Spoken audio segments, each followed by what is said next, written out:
Okay, so till now, what we have studied that there is a syntax analyzer which takes the tokens from the lexical analyzer, apply the grammar, and generate the parse tree and verifies that whether the expression is valid or not valid, right? So till now we have seen that how to check that whether grammar is ambiguous or not. If it is ambiguous, then you have to convert that grammar into unambiguous grammar. After that, we have seen that if your grammar is left recursive, then you need to convert that grammar into right recursive grammar. And the reason behind that, because your grammar can stuck while parsing, your grammar can stuck into the infinite loop. So that is why you have to convert your grammar into the right recursive grammar, right? So just for the summary, if we see types of grammar, तो अब तक क्या देख चुके हैं आप? You have seen that ambiguous grammar है और unambiguous grammar है. अगर ग्रामर एम्बिगस है तो फिर आपको उसको अनएम्बिगस ग्रामर में कन्वर्ट करना पड़ेगा, और अगर अनएम्बिगस है तो बहुत अच्छी बात है. अपार्ट फ्रॉम दैट, आपकी ग्रामर लेफ्ट रिकर्सिव हो सकती है और आपकी ग्रामर राइट रिकर्सिव हो सकती है. अगर आपकी ग्रामर लेफ्ट रिकर्सिव है, then you have to convert your grammar into right recursive grammar.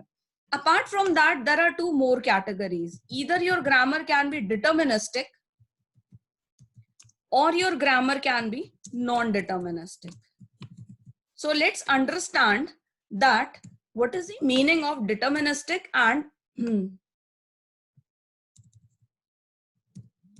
non-deterministic, right?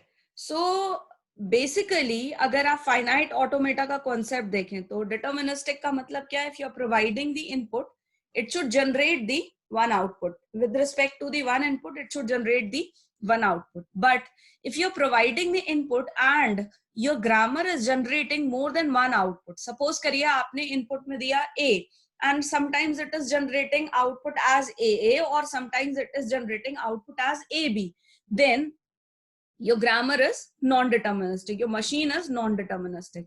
So what happens in the compiler, you require the deterministic grammar. If your grammar is non-deterministic, then your compiler will always be confused while generating the output. So what we require to do that, if your grammar is non-deterministic, first of all, to identify whether your grammar is deterministic or non-deterministic.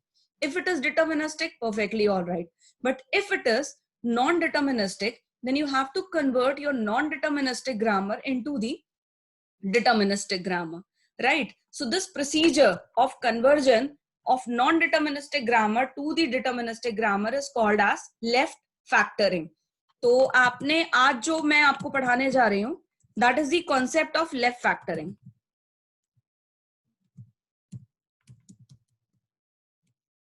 What is this concept? The conversion of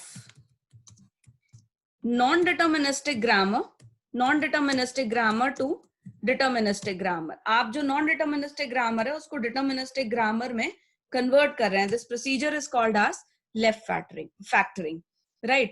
तो सबसे पहले जो है एक example देखते हैं कि कैसे पता चलेगा कि आपकी जो ग्रामर है वो डिटर्मिनिस्टिक है या नॉन डिटर्मिनिस्टिक है. Suppose you have a production A tends to AA, AB and AC. Now what will happen if I need to generate, suppose मुझे generate करना है AC, what will happen? अगर AC generate करना है और आपका जो ग्रामर है उसमें उसके जनरेशन को देखते हैं, उसको कंपाइलर कैसे जनरेट करेगा. तो सबसे पहले सपोज करिए आपके ग्रामर में ये वाला प्रोडक्शन उठाया, ये वाला प्रोडक्शन उठाया, because this is the first production. A generate हो गया एंड उसके बाद जो है ए से ए वेरीफाई हुआ, ए जनरेट हो गया. लेकिन जैसे ही आपकी जो ग्रामर है उसने स्कैन करा कि जो सेकंड स्ट्रिंग है वो सी है, तो विच मीन्स ये क्या करेगा? बैक ट्रैक करेगा. बैक ट्रैक क्यों करेगा? क्योंकि जो सेकंड स्ट्रिंग है वो हमें सी चाहिए और इस प्रोडक्शन के अकॉर्डिंग जो सेकंड स्ट्रिंग है वो ए है. बैक ट्रैक करके वापस से कहाँ आएगा? दूसरे प्रोडक्शन पे जाएगा, ए बी. अब जब तक इसने ए स्कैन करा तब तक सही था, but the second string is B and you require C, तो अगेन बैक ट्रैक करेगा और बैक ट्रैक करके आपकी किस प्रोडक्शन पे जाएगा, थर्ड प्रोडक्शन पे जाएगा, and then finally it will say that your string is accepted. So what is the meaning of that? Your compiler is confused. It is navigating all the productions one by one and backtracking if it is not finding the required string. So this type of grammar is basically a non-deterministic grammar. Why it is non-deterministic? Because by giving a small a and by giving a small a, you are getting two outputs, AA, AB and AC. So it should not happen. So first of all, you have to convert your grammar into the deterministic grammar, right? Acha, this problem is also called as, ये जो problem है grammar में, it is also called as common prefix problem. इसको हम common prefix problem भी कहते हैं. Common prefix problem का मतलब क्या है कि आपका जो प्रोडक्शन है, आपका जो वेरिएबल है, उसका जो प्रोडक्शन है, उसके जितने भी प्रोडक्शंस है उस वेरिएबल के, सेम वेरिएबल के, वो एक कॉमन टर्मिनल से शुरू हो रहे हैं. ये देखिए इधर कॉमन वेरिएबल या टर्मिनल से शुरू हो रहे हैं, तो which means it is a common prefix problem. तीन प्रोडक्शन शुरू हो रहे हैं ए से. पहला प्रोडक्शन ए है, कॉमन प्रीफिक्स स्मॉल ए. दूसरा प्रोडक्शन ए बी है, common prefix small A. And तीसरा प्रोडक्शन ए सी है, तो again common prefix small A. So it is a non deterministic grammar. Fine. तो इसका अब जो नॉन डिटर्मिनिस्टिक नेचर है, इसको चेंज करना है. तो ये तो बहुत सिंपल सी ग्रामर है. अगर आपको इसे चेंज करना है तो कॉमन प्रीफिक्स रखा हमने, कॉमन, एंड जो सेकंड स्ट्रिंग है जहां से आपका चेंजेस शुरू होने चाहिए, उसको हमने दूसरे वेरिएबल से डिनोट करा. And the next variable can be any one of this string. जो भी स्ट्रिंग जनरेट करनी होगी वो आप इससे जनरेट कर लेंगे. So you have available with only one option. Either you can generate A or B or C. So this grammar has become now deterministic grammar, right? Okay. Now let's see one example. तो अभी ये जो procedure है, इसको आपने क्या बोला, left factoring बोला. तो लेफ्ट फैक्टरिंग करने के लिए आपको कुछ रूल्स अप्लाई करने पड़ेंगे, राइट? तो व्हाट आर दी रूल्स? सबसे पहले आपका जो प्रोडक्शन दिया हुआ है उसमें आप अल्फा फाइंड आउट करिए, जैसे मैं ई से डिनोट कर रही हूं. देन ए डैश, देन ए डैश को आप सब्स्टिट्यूट करोगे बीटा 1 जिसको मैं B1 से डिनोट कर रही हूँ, बीटा 2 जिसको मैं B2 से डिनोट कर रही हूँ, and B3 and so on. जितने भी आपके पास उसके बाद बीटास की वैल्यू है उनको आप यहां पर रिप्लेस कर दोगे. ठीक है, चलिए एक एग्जांपल देखते हैं. So first of all, you need to identify whether the given grammar is deterministic or non-deterministic. If it is non-deterministic, then you have to convert this grammar into the deterministic grammar, right? तो grammar जो आपको दी हुई है वो ये है.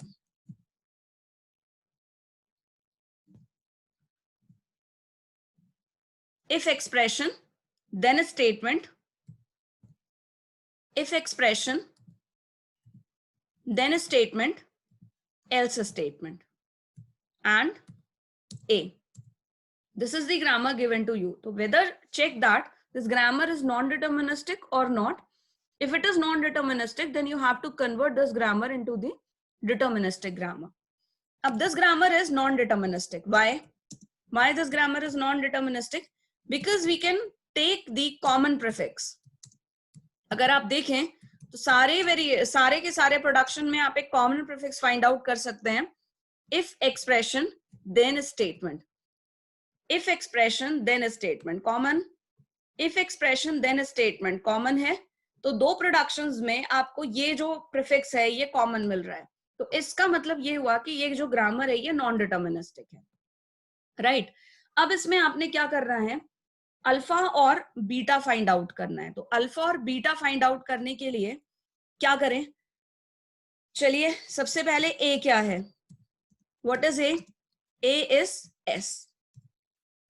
Now what is E? E का मतलब अल्फा की बात कर रही हूं मैं. ई क्या है यहां पर? Common prefix I E T S. If expression then statement. अब हम आ जाते हैं कि हमारे पास B1 क्या है. फर्स्ट प्रोडक्शन में बीटा की वैल्यू क्या है? कॉमन प्रीफिक्स के बाद जितना भी स्टेटमेंट है दैट इज योर बीटा. तो फर्स्ट प्रोडक्शन में B1 नल है एंड B2 B2 का मतलब सेकेंड प्रोडक्शन में बीटा की वैल्यू क्या है, तो सेकेंड प्रोडक्शन में बीटा की वैल्यू क्या है, E and S, this is the value of beta. तो चलिए रूल अप्लाई करते हैं। सबसे पहला एक्सप्रेशन हमें क्या बनाना है, A tends to E A dash, तो A टेंड्स टू मतलब S tends to E, common prefix E, if expression then statement, and then आपको क्या रखना है, S डैश, A डैश की जगह पर मैंने क्या रखा है यहाँ पर S डैश, एंड देन जो कॉमन प्रीफिक्स एक्सप्रेशन, जो कॉमन प्रीफिक्स प्रॉब्लम का जो डिटर्मिनिस्टिक प्रोडक्शन है उसको आप रख देंगे यहाँ पर, उसमें कोई चेंज नहीं चाहिए आपको। फिर आप A डैश का रूल बना रहे हैं, तो A डैश का मतलब हम S डैश की बात कर रहे हैं। पहला बीटा क्या है आपका, नल है, और दूसरा बीटा क्या है हमारा ES है, ठीक है। जो दूसरा बीटा है वो हमारा क्या है, ES है। अच्छा, ये जो ग्रामर है इसमें एक प्रोडक्शन और है, ये प्रोडक्शन ये है आपका E tends to B, okay. तो ये वाला जो है इसमें तो कोई नॉन डिटर्मिनिज्म है ही नहीं, तो इसको एज इट इज आप लिख देंगे। Now your grammar has become deterministic, from non deterministic से आपने इसको किस में कन्वर्ट कर दिया, डिटर्मिनिस्टिक में कर दिया। Now your assignment is to find out that the grammar, the given grammar, ये इस वाली ग्रामर की बात कर रहे हैं हम, जो ग्रामर आपको मैंने दी हुई है, वेदर इट इज एम्बिगस और नॉट। सो आपको सॉल्व करना है, आपका प्रॉब्लम है find that the given non deterministic grammar, ये तो आप फाइंड आउट कर ही चुके हैं कि ये नॉन डिटर्मिनिस्टिक है, non deterministic grammar is ambiguous और नॉट, आपको ये भी फाइंड आउट करना है, एम्बिगस और नॉट। तो आपको पता है कि कोई भी ग्रामर एम्बिगस कब होगी, when it is generating a 2 pass tree for the common string, right, और इट इज जनरेटिंग 2 LMD और इट इज जनरेटिंग 2 RMDs। तो मैं आपको चलिए एक हिंट और दे देती हूँ, एक स्ट्रिंग दे देती हूँ आपको जनरेट करके देखना है, if expression then if expression then statement else statement. You have to generate this and check whether the given grammar is ambiguous or not ambiguous, ठीक है, unambiguous, okay। So the next question in this series is इसको solve करके देखिएगा। This is the grammar given to you.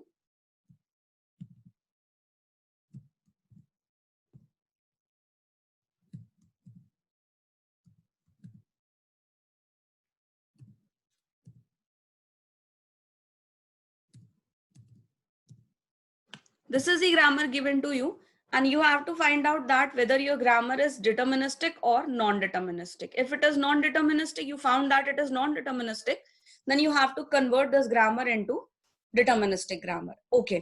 Now one more thing, sometimes क्या होता है कि एक स्टेप में आपकी जो ग्रामर है वो डिटर्मिनिस्टिक में कन्वर्ट नहीं होगी, तो उस केस में आपको क्या करना है, तब तक आपको जो रूल्स हैं, जो ये रूल्स हमने देखे हैं, तब तक आपको ये अप्लाई करते रहना है जब तक कि आपके सारे प्रोडक्शंस डिटर्मिनिस्टिक में कन्वर्ट नहीं हो जाते हैं। Now let's see third question.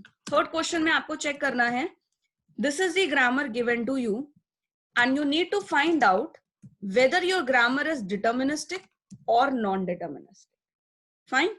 तो आपको एक चीज ध्यान रखनी है, your grammar will be non deterministic only and only if all the productions are generated from a single variable or from a common variable and the productions are having the common prefix problem, then only your grammar will be non-deterministic. तो third question के लिए मैंने आपको ये hint दी है.